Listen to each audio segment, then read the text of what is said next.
রবিবার ভোর থেকেই শুরু পিতৃপক্ষের অবসানের সূচনা। মহালয়ার এই বিশেষ দিনে পূর্বপুরুষদের আত্মার শান্তির উদ্দেশ্যে ভোর থেকেই চলছে গঙ্গার ঘাটগুলিতে তর্পণ, পুজো অর্চনার মধ্য দিয়ে। হুগলির ত্রিবেণী থেকে শুরু করে চুঁচড়ো, চন্দননগর, বৈদ্যবাটি, শেওড়াফুলি, শ্রীরামপুর, উত্তরপাড়া সহ প্রতিটি ঘাটেই মানুষের ঢল নেমেছে। পিতৃপুরুষদের উদ্দেশ্যে তর্পণ করছে, আবার কেউ বা আজ মহালয়া উপলক্ষে গঙ্গা স্নান সেরে নিচ্ছেন, সেই ছবি ধরা পড়ল। অন্যদিকে শেওড়াফুলি ছাতুগঞ্জ ঘাটে রাজ্যের কৃষি বিপণন প্রতিমন্ত্রী বেচারাম মান্না পূর্বপুরুষদের উদ্দেশ্যে তর্পণ করলেন ভোরবেলায়। এছাড়াও চুঁচড়া ঘাটে সপ্তগ্রাম বিধানসভার বিধায়ক তপন দাশগুপ্ত তর্পণ করলেন। বাঙালি দুর্গাপুজোর আর হাতে গোনা মাত্র 7টা দিন বাকি, তার আগেই পিতৃপুরুষদের উদ্দেশ্যে গঙ্গার ঘাটগুলিতে তর্পণ করতে মানুষের ঢল নেমেছে।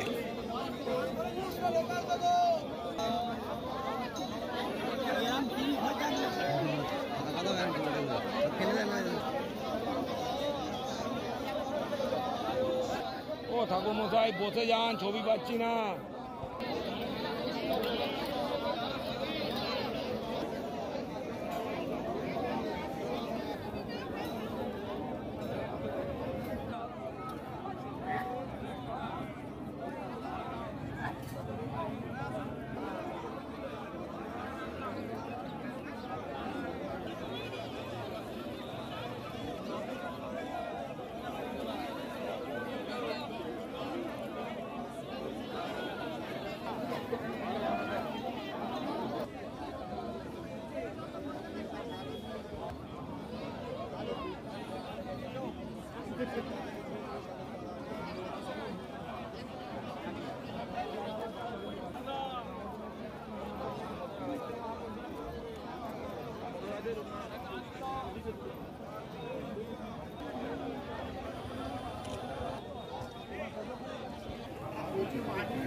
সাঁতার জানি ডুবে যাওয়া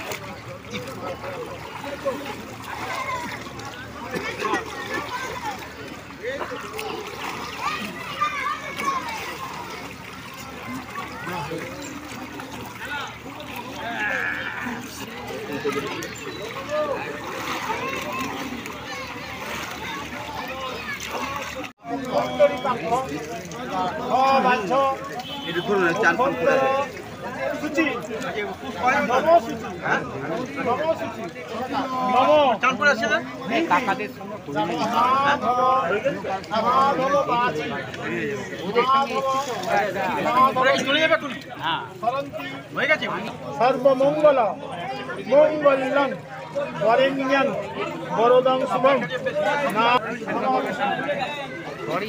পূর্বপুরুষদের উদ্দেশ্যে তাদের শান্তি কামনার, আত্মার শান্তি কামনার উদ্দেশ্যে প্রতি বছরই আমরা মহালয়ার এই পূর্ণ লগ্নে আমরা রীতি অনুসারে সকলেই গঙ্গায় উপস্থিত হয়ে পিতৃপুরুষদের উদ্দেশ্যে তর্পণ করা হয়।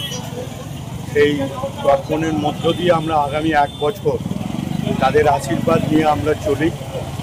যেমন সকলের মঙ্গল হোক এই প্রার্থনাই আমরা করি গঙ্গায় দাঁড়িয়ে, এবং সূর্যদেব, দেবাদিদেব শিব, মা গঙ্গা শরণাপন্ন হই, যাতে পিতৃপুরুষরা তাদের আত্মার শান্তি থাকে এবং তারা স্বর্গলোক থেকে যেন আমাদের আশীর্বাদ। এইটুকুই মহালয়ার উদ্দেশ্যে প্রার্থনা। দেবীপক্ষের আজকে সূচনা, মা দুর্গার কাছে প্রার্থনা করি রাজ্যের সমস্ত মানুষ যেন সুখ শান্তি সমৃদ্ধি হয় এবং রাজ্যের যেন মঙ্গল। ধন্যবাদ।